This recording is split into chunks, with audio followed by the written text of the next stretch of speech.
Blog Talk Radio. Hello, everyone. Good morning. This is Lori Smith on Blog Talk Radio. It is 6 o'clock here in the morning, Calgary, Alberta, Friday morning, October the 1st, and I'm happy to be here. This is one child abuse survivor to another, and we're on for 30 minutes. It's a live internet streaming radio broadcast from blogtalkradio.com. The chat room is open there if you'd like to sit in the chat room, and I'm just drinking a coffee, trying to wake up here, and want to continue looking at this anger pretest that we were looking at yesterday and the day before, I think. It's very interesting, this pretest. It just kind of tells you where you're, how much you know about anger, how much I know about anger, right? So you can go through and take it. It's a true and false pretest, 25 questions, and then they give you the answers, so which is a good thing. And it's just amazing how many I actually got wrong. I thought I knew a lot about anger and the issues that surrounding what is anger, sort of thing, and how it affects people's lives. I actually thought I knew a little bit more than I do. So it's interesting to look at. I'm having it's a good learning experience, really, for me. So I hope it's helping other people, right? So thanks, everybody, for tuning in. I appreciate it. And, I'm not a professional counselor. I always have to say this on every show. I'm not a counselor or a therapist. I don't hold any certificates in that area. I'm just a private person doing my own blog talk shows, mainly to be another voice, right, out here for survivors, as well as to say, just to stand up and say that we have to stop child abuse, right? There's a lot of voices out there, and I just wanted to add mine to theirs, right? So that's the whole issue. I'm glad to be able to stand up and raise my voice along with everybody else, right? It's great. And if you're a young person under the age of 18, I would ask that you have permission to listen to my shows, mainly because there's a lot of adult content on all of my shows, talking about abuse, child abuse, domestic violence, sexual assault, different things like that. And, I don't know how young the people are who are listening to my shows, so you want to make sure that you have permission from an adult. Get someone to listen to the show with you to see if they think it's something that you should be listening to, right? You have to keep yourself safe online. That's a big deal. I'm the Canada Regional Director for Dreamcatchers for Abused Children, and that's what we do. That's what we're all volunteers, and we all work overtime to try to get, promote education, awareness, and prevention of child abuse, right? So we're really trying to stop child abuse. So, you have to keep yourself safe out there. I was a young person one time too, and I was quite often in harm's way because I was on the streets quite a bit and not making the best decisions for myself, and my parents didn't care, and so I didn't have any adult people in my life that I could kind of go to, or that I thought I could go to for help. So, I got myself into some pretty tricky and pretty bad situations.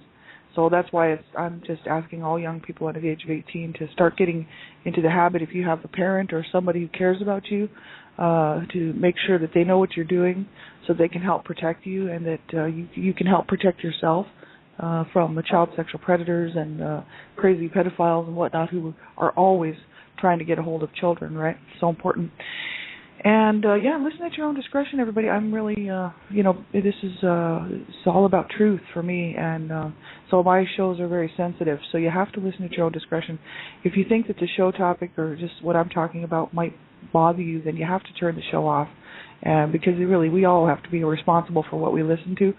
So, if the topic really bothers you, it would not hurt my feelings at all if you turn the show off, because we have to be in a safe place when we're listening to this kind of stuff. If you're a survivor, first of all, it could trigger you, and you could have a bad day and end up hurting yourself or somebody else. And, you've got to be really careful as a survivor of child abuse, kind of to know what your triggers are, what would trigger you to go, sort of backwards in your healing process. You don't want to do that. No one does. And so you want to make sure that you're safe enough to listen to this show, really, and that you're strong enough to actually listen to what the material is about, right? So in almost all of my shows, I'm talking about, my own story and a lot of the abuse that I suffered and whatnot, and most of my stuff actually can trigger people, and it's very important. That's why I always, just let people know to listen at your own discretion, please, because you have to know what's good for you to listen to. I've been dealing with this my whole life, and I know that I'm not going to self-injure or hurt somebody else, right? So that's the thing, and I've been doing this.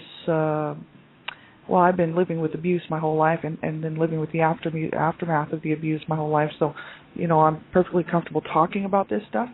But the thing is, if people haven't done a whole lot of that kind of work in their healing journey, then, it could trigger you. So you have to be very careful what you're listening to, and just make sure you're in a safe enough place, right? Otherwise, just turn the show off. So I want to go back over here to this website that we were looking at yesterday, Anger Resources. Actually, we were looking at it all last week, the shame, rage connection and whatnot. And then now I want to kind of get into the anger. What is anger, and what do we really know about it, and what do I know about it, right? The pretest is www.angerresources,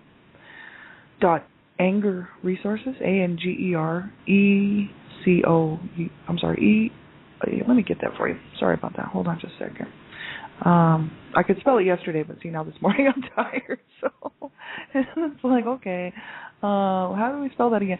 www.angerresources.com, angerresources.com/pretest.html. And we left off on question 15, I think, and we'll just go right back to that question 15, and we'll start from there. There's 25 questions. So we'll see how far we can get. We might be able to get all the way through them. We'll see. And this website's awesome. There's all kinds of resources for people, if you're having trouble with anger management and you just can't seem to, it just doesn't seem to be working, you're just angry all the time and stressed out, road rage and whatnot. This website's awesome. There's some great resources and links on here. This website was put out really created probably by Dave Decker and Michael Obsatz. They're both Dave Decker is a psychologist, or let's see, I actually gave all that information out last week. But you can go to this website and check out their the section about themselves, and then see what else is on here. There's all kinds of information on here about anger and shame and rage and just the whole thing surrounding anger. And how to help ourselves, to manage our anger better. Like if we're having problems, managing our anger, then we could probably get some help here. This is why this is a great website. So number 15, question 15, true or false, was it's okay to use put-downs, name-calling, and cussing from time to time in a marriage and in other close relationships, and that's false, right? That's what we were talking about yesterday. Put-downs, name-calling, and cussing and swearing are verbal abuse and are always hurtful and destructive in human relationships and have the potential to create fear, intimidation, and emotional distance in those around us. So that's, I kind of left off right there. And then number 16, all people have cues and triggers that can help them recognize when they are becoming tense, frustrated, and angry. True or false? And that's true, they said here. There is always an escalation, a buildup of stress and tension that precedes an outburst of explosive or abusive anger. It is critical to begin to notice, identify, and respond more effectively to the different kinds of triggers that are a part of this escalation process. So, I guess that's, I guess we can become aware enough, right, of what triggers us, and it causes, like myself, what would trigger me to be angry, and then be alert and sort of aware of the buildup of that, the stress and the tension and whatnot, whatever's kind of comes before the blow up. You know what I mean? If we could recognize that, then we could learn to not have an outburst of explosive or abusive anger, right? So that's the whole thing, we have to learn how to manage our anger, right? And not, and I think that goes, it's true as far as, even if you don't have emotional outbursts or explosive outbursts of anger, could be stuffing the anger, right? And just pushing it down inside, and that's what I did for a long, long time. And then I felt like this rage was just going on inside of me, and I thought, man, I really need to get this out, but I certainly don't want to let this out on somebody. They don't deserve it. And I thought, well, I need to go to a field somewhere in the middle of nowhere, an open field, and just scream my head off. That's what I really felt like I needed to do. And I thought, man, it'd give me a really bad headache, but it would probably be really good to release all that negative emotions, right? Negative feelings and rage, really, from the abuse that I suffered as a child. Really, that's where it all came from. So I think, I didn't do that. Obviously, I didn't get out to find a field that was far enough away, to do that. I don't have a car right now, so it's a little bit hard for me to get out. But to get out to a field like that, and in the city, if you do that, somebody might think you're being murdered, or you got to be kind of careful what you're doing, right? I think that certain therapists and whatnot, they might be able to recommend ways to handle that, right? If you have a therapist or a counselor that you're talking to and receiving treatment from, you could always ask them about stuff like that. But I haven't done that. But actually, I feel so much better now because I started to reach talked a lot about my inner child about 2 weeks ago or so, and I started to reach inward and start to nurture myself is what I did, and that seemed to help a lot, right? Because I don't have that same rage that was going on, even 4 years ago, so or even 3 years ago, right? It's so much better than it was, right? And so that's the thing. But I mean, at the time, I really felt like I needed to let it out, or I was just going to explode. And I didn't want to explode on somebody else, and just abuse somebody else because of what my parents did to me and how I had been treated as a child. I mean, that's not their fault. So, that's the whole issue. I just kept stuffing the anger, stuffing it down, and keeping it down. It was like a pressure cooker. And, I was thinking, oh, my God, eventually this lid's going to blow and somebody's going to be the recipient of all this, and that would just be bad. So it wouldn't be their fault. So that's the thing. I didn't want to hurt anybody, so I just kept stuffing it down there, and hard on people, absolutely hard on people. And even if you weren't abused, certain things can just make us so angry, right?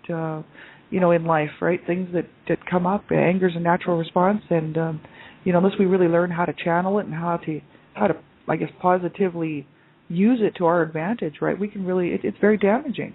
It's very hard on a person. It's hard on people around us. It's hard on everyone. And that's why it's so important, for people to get help, right? I mean, I wish my parents would have got anger management help, right? They were court ordered to go to counseling.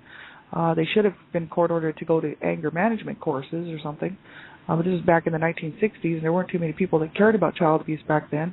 You were allowed to beat your kids at Walmart, at Kmart, and different stores like that. I mean, it was just typical to see parents beating on their children out in the parking lot in Kmart. And, I was a recipient of that myself, but it was just something that people were doing. You could just go ahead and really abuse your children out in public, and not that many people would say anything.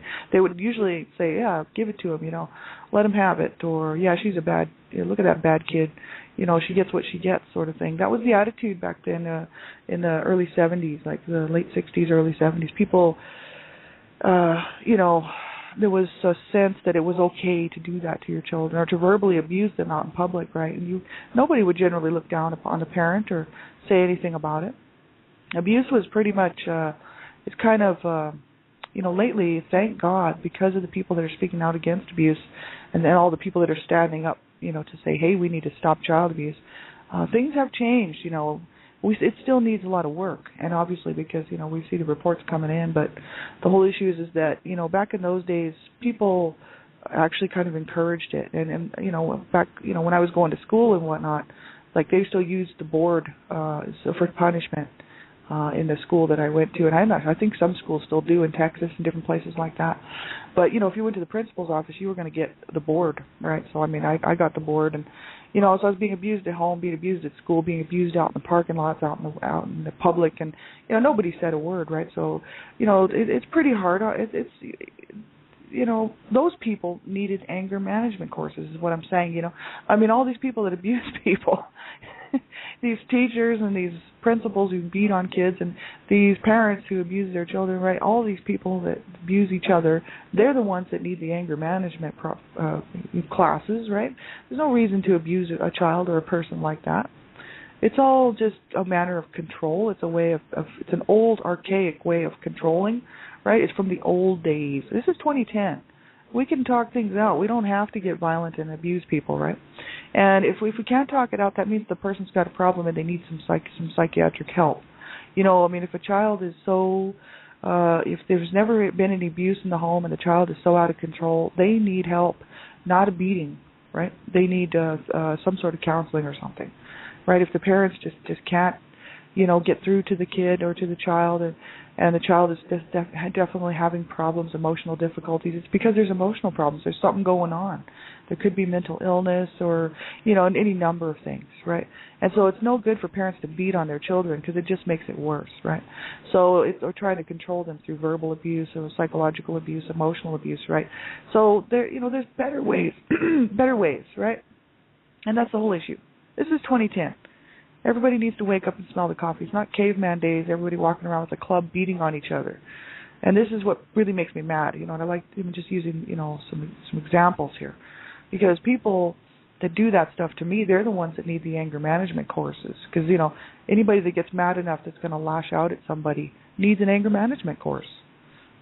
to me, I mean, that's all, to be honest. I mean, parents that abuse their children and beat on their children and each other, they're the ones that need the anger management courses. Of course, then later on, all of us adult survivors, because of the abuse we suffer, then we have to have the anger management courses. So they just pass their garbage right on to us. And I was talking about, if you didn't follow my shows from about a week ago, we were talking about the whole shame rage connection here from this website.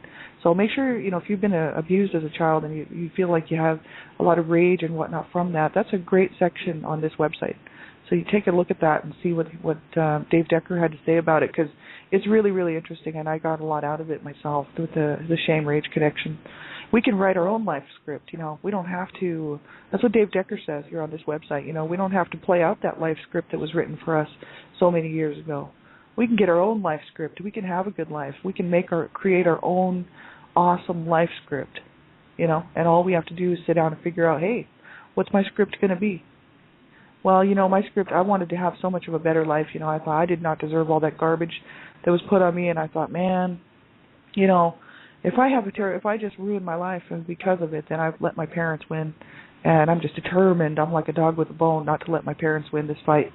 So I'm going to win. I'm going to stand all victorious here at the end, because I'm not going to hurt myself or anybody else because of what they did to me, and I'm going to go out and do as much as I can to stop child abuse, right? And so it's like, to me, I've won, right? I mean, that's just how I feel about it. I've won this fight, and it's a good feeling to feel like the victor in this issue, especially when your abusers were your parents and with both your parents, and neither one of them could show the proper parenting skills or the proper love that was necessary, and taught you how to hate yourself and how to hate this life and how to die. To me, it's such a great feeling to be sitting here on this end right here today, being able to say, man, I won this fight. I've already won it. And it means everything to me, because I was seriously thinking of killing myself and always thinking about suicidal thoughts, right? I had plans, just every kind of plan you could think of. I had it all planned out so many times. And the thing is I'm so thankful that I did not do that, because they would have won this fight. They would have won. And that's pathetic, to even think that my parents could win this fight, this garbage they put on me and my siblings, right? Well, I've decided to win this fight, and I'm going to have a good life, and I'm going to go on to try to help other people as much as I can. And so I win. So that makes me happy, right? And I hope that if people are listening to this and they're having the same types of issues, that you would realize that, you need to win this fight too. You need to stay alive, and you need to have a good life and go on and have this great life that you so deserve and so deserved in the first place, right?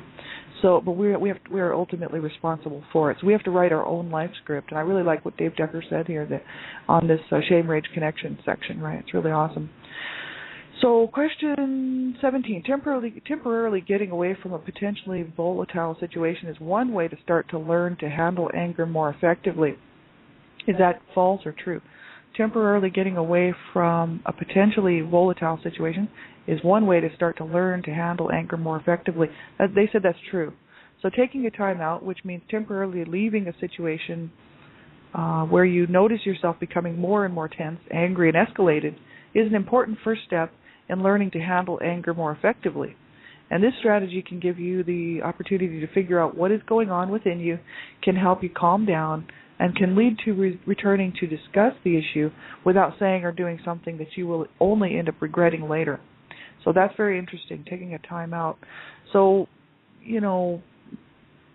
that makes good sense, because then, if we take a time out, if we realize that something could become potentially volatile with our own behavior, there's not too much we can do about somebody else's, but we could, leave the area, right, to make sure that we're not in harm's way. But as adults, we can. As children, there's not much you can do when somebody's going to abuse you, right? As children, there's not much you can do. But as adults, we have the option. And it says, taking a time out, which means temporarily leaving a situation where you notice yourself becoming more and more tense, angry and escalated, is an important first step in learning how to handle anger. Because I guess we can stop at that point if we take a time out and go, get ourselves away from that situation for a bit. We can stop to see, okay, what's going on inside of me? Why am I behaving this way? We can calm down, right? Taking a time out, calm down, just breathe and relax, and then think of ways that we can lead, to return to discuss the issue. So, I mean, I think that's a good idea. And I wish my parents would have took timeouts, you know what I mean? Like, I really do. My parents didn't know anything about timeouts, right? And, it was all just immediate reactions. That's how they lived their lives. So it's like if they were mad, then, you didn't have 2 seconds to pretty much to brace yourself for what was coming, right? Because they were ignorant, very ignorant people. So there was no timeouts or go to your room or anything like that. It was like, I'm going to kill you, And so, as adults, right, we have to learn how to have timeouts too, right? If we think we're going to become abusive in a situation, volatile, it's better to walk away, and take some time to think, okay, what's going on with me? Why am I behaving this way? Why am I so angry about this? And we might even have a reason to be angry. They're obviously, right? But the thing is we can figure out how to diffuse it so that it doesn't become out of control and volatile. And we can actually discuss things, because that's what I'm saying, this whole 2010 thing. I mean, this is like modern times. It's not caveman days where people were carrying around clubs and bashing each other around with just complete ignorance like animals, you know what I mean? Well, not even worse than animals. Animals don't even do that stuff, right? And, we have the option to handle anger positively or negatively, right? So that's how I like to look at it. I like to look at the whole options thing. It's like we have options. We don't have to blow up on somebody and verbally abuse somebody or get physically violent with somebody. We can control ourselves. So why can't these parents out here control themselves when they're upset with their children for taking a muffin off the stove and they think they have to kill them, or that's to me that's just a complete lack and disregard for human life. So that is somebody with a mental illness, as far as I'm concerned. These parents out here who abuse their children. My parents were definitely mentally ill, and that it was proven because they were diagnosed. Right, my parents were both mentally ill. But the thing is you got to wonder how many parents out here who abuse their children and people that abuse their husbands and wives and girlfriends and boyfriends and whatnot. They have to be mentally ill, because how else could you do that?